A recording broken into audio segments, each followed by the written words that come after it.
Good morning, dear students. Today we will study about dielectric strength and also about the expression for capacitance when dielectric slab is introduced between parallel plate capacitor. Right? सबसे पहले dielectric strength क्या होता है? Dielectric strength देखो, पिछले lecture में हमने पढ़ा था ना कि अगर किसी भी डाइलेक्ट्रिक को आप इलेक्ट्रिक फील्ड अप्लाई करते हो तो उसमें due to induction charge induce हो जाता है, उसमें भी एक इलेक्ट्रिक फील्ड जो है वो सेट हो जाती है। राइट। अब हम मैक्सिमम कितनी इलेक्ट्रिक फील्ड अप्लाई कर सकते हैं, हम मैक्सिमम कितनी इलेक्ट्रिक फील्ड अप्लाई कर सकते हैं जिससे उसकी जो प्रॉपर्टी है वो ब्रेक डाउन ना हो, क्योंकि अगर आप उस मैक्सिमम से ज़्यादा इलेक्ट्रिक फील्ड अप्लाई करोगे तो उसकी जो डाइलेक्ट्रिक की बात कर रही हूँ मैं, डाइलेक्ट्रिक की जो इंसुलेटिंग प्रॉपर्टी है ना वो ब्रेक डाउन हो जाएगी। ओके। अब डाइलेक्ट्रिक स्ट्रेंथ क्या है कि आप मैक्सिमम कितनी इलेक्ट्रिक फील्ड अप्लाई कर सकते हो डाइलेक्ट्रिक को कि वो विद स्टैंड रहे अपनी इंसुलेटिंग प्रॉपर्टी पे। उस maximum value of electric field को आप बोलते हो dielectric strength. Right.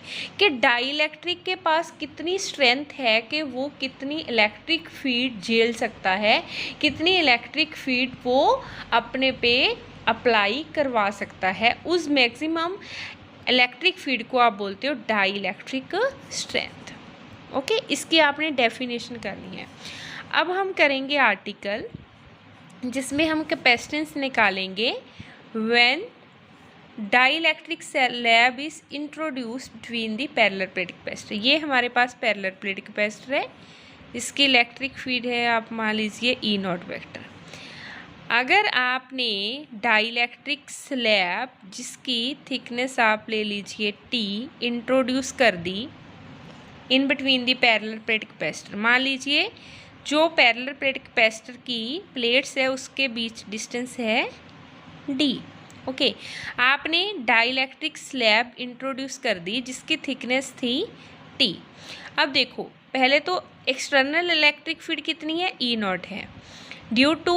Due to induction of charge, अगर ये पॉजिटिव चार्ज है ये नेगेटिव चार्ज है, इलेक्ट्रिक फील्ड की डायरेक्शन ऐसे ही होती है ना, पॉजिटिव से नेगेटिव। मैंने ये डायरेक्शन शो करी है तो ये पॉजिटिव होगा, ये नेगेटिव है, तो यहाँ पे कौन सा चार्ज इंट्रोड्यूस होगा, प्लस, यहाँ पे माइनस। इसके बीच भी इलेक्ट्रिक फील्ड इंड्यूस हो जाएगी जिसको हम बोलेंगे ई पी, और नेट इलेक्ट्रिक फील्ड क्या होगी, ई नॉट माइनस ई पी, जिसको हम ई से लिख देंगे। राइट। अब हमने इस कैपेसिटर की कैपेसिटी निकालनी है। कैपेसिटर की कैपेसिटी क्या होती थी, C is equal to Q over V, और V हम निकालते थे, ऐसे करते थे ना पिछले आर्टिकल्स में।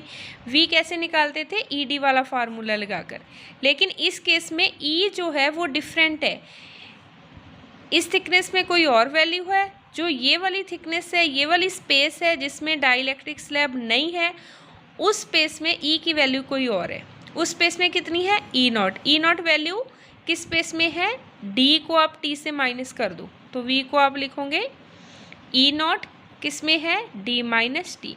जो बाकी बच गया टी, उसमें इलेक्ट्रिक फील्ड कितनी है, ई, तो इसमें आप लिखोगे ई टी। क्लियर। अब आपने करी थी डेफिनेशन के की, के क्या होता था, ई नॉट ओवर ई। इससे आपने ई की वैल्यू निकाल लेनी है, ई को इधर ले जाइए, के को इधर, तो ई की वैल्यू क्या आ जाएगी, ई नॉट ओवर के। ई की ये वैल्यू यहाँ पे पुट करो तो वी की क्या वैल्यू आ जाएगी, ई नॉट डी माइनस टी, ई की वैल्यू ई नॉट ओवर के टी।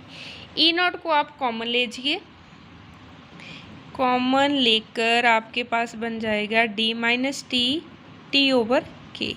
ई नॉट की क्या वैल्यू पड़ी थी जब हमने प्रॉपर्टीज़ पढ़ी थी कंडक्टर की, सिग्मा ओवर एप्सिलॉन नॉट। ये वाली वैल्यू यहाँ पे पुट करो तो वी की क्या वैल्यू आ जाएगी, sigma over epsilon D minus T plus T over के। अब सिग्मा क्या था, सरफेस चार्ज डेंसिटी, इसकी क्या वैल्यू होती थी, चार्ज ओवर एरिया, मैंने सिग्मा की जगह पे चार्ज ओवर एरिया लिख दिया, ठीक है। अब ये V की जो वैल्यू आपने कैपेसिटर की जो डेफिनेशन थी कैपेसिटेंस की उसमें पुट कर देनी है यहाँ पे। तो कैपेसिटेंस आपके पास क्या आ जाएगी, देखो Q, V की कितनी वैल्यू पुट करनी है आपने, Q एप्सिलॉन नॉट A, यहाँ पे D minus T plus T over K। Q के साथ Q कैंसिल हो जाएगा और कैपेसिटेंस की वैल्यू आपके पास क्या आ जाएगी, epsilon not A D minus T plus T over K। ये वैल्यू आ गई कैपेसिटेंस की, राइट। अब आपने इसके स्पेशल केस भी कर लेने हैं कि अगर T की वैल्यू 0 हो, T की वैल्यू 0 का मतलब यहाँ पे डाइलेक्ट्रिक स्लैब हो ही ना, तो C की वैल्यू क्या आएगी, ये तो आपने निकाली थी, राइट। ये हो जाएगा। अगर पूरी की पूरी डाइलेक्ट्रिक स्लैब इसमें फिट हो, कहने का मतलब टू क्या हो, D हो, उस केस में D। अब बात आती है कि अगर कैपेसिटर जो है उसके बीच आपने डाइलेक्ट्रिक स्लैब नहीं रखी, कोई कंडक्टिंग स्लैब रखी है। इस बार हमने कंडक्टिंग स्लैब रखी है, कैपेसिटर वही है, उसकी जो इलेक्ट्रिक फील्ड है वो E0 है। देखो हमने क्या पढ़ा था कि कंडक्टर के इनसाइड इलेक्ट्रिक फील्ड क्या होती है, 0 होती है, राइट। तो इस केस में जो आपका V का एक्सप्रेशन है ना वो चेंज हो जाएगा। अगर इसकी थिकनेस T है, इसकी थिकनेस इसके बीच जो डिस्टेंस है वो D है, तो देखो E0 इस स्पेस में होगा, इस स्पेस की क्या वैल्यू होगी, D minus T, right. Dielectric slab के केस में आपने इसकी वैल्यू भी लिखी थी, लेकिन इस केस में इसकी वैल्यू तो 0 है, E इक्वल टू 0 है, तो ओनली ये एक्सप्रेशन आएगा।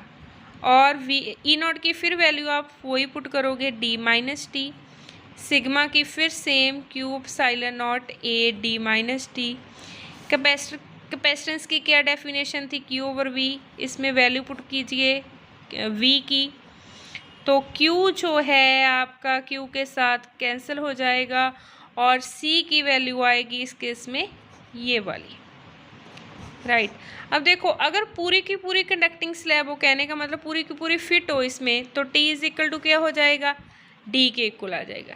T is equal to D होगा तो नीचे 0 हो जाएगा और कैपेसिटेंस क्या हो जाएगी, इन्फिनिटी होगी, राइट।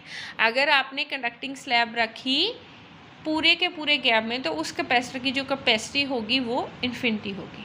ओके स्टूडेंट्स, इस वीडियो के साथ ही आपकी जो फर्स्ट यूनिट है ना बच्चे, फर्स्ट यूनिट वो कंप्लीट हो गई है and you have to revise all the topics in very detail. If you have any doubt you may ask to me. Okay, thank you, have a nice day.